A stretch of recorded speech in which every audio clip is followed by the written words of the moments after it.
ጋይስ የጆሲ ሰፈር ደርሰናል ማለት ነው። አሁን ያው እንግዲህ ፖፑላር ኤሌክትሮኒክስ መጥተዋል፣ ግን ተደብቀው ነው ያሉት።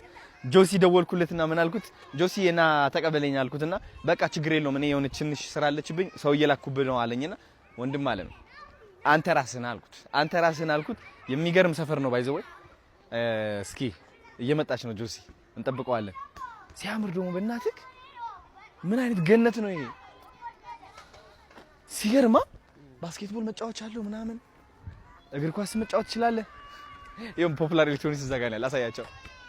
እዛ ጋር ነው ያለው፣ ድራይቭ እያደረጉ ነው። እንዳትታዩ ብያቸው እኮ ነው። ልክ ሲመጣ ማለት ነው ጆሲ እንዴት ነሽ ምናምን ብዬ ሰላም ብዬ ከዛ በኋላ ጆሲ ማን ችግር የለውም። አንተ ማይክ እኔ ከቤት የምን ማይክ ነው ያደረከው? እቤት ነው ቀረጻ አይደል እንዴ? እኔ የራሴ ቲክቶክ። እንዴት ነሽ? ሰላም በላቸው እስኪ ፋሚሊያስ ችግር የለውም በላቸው።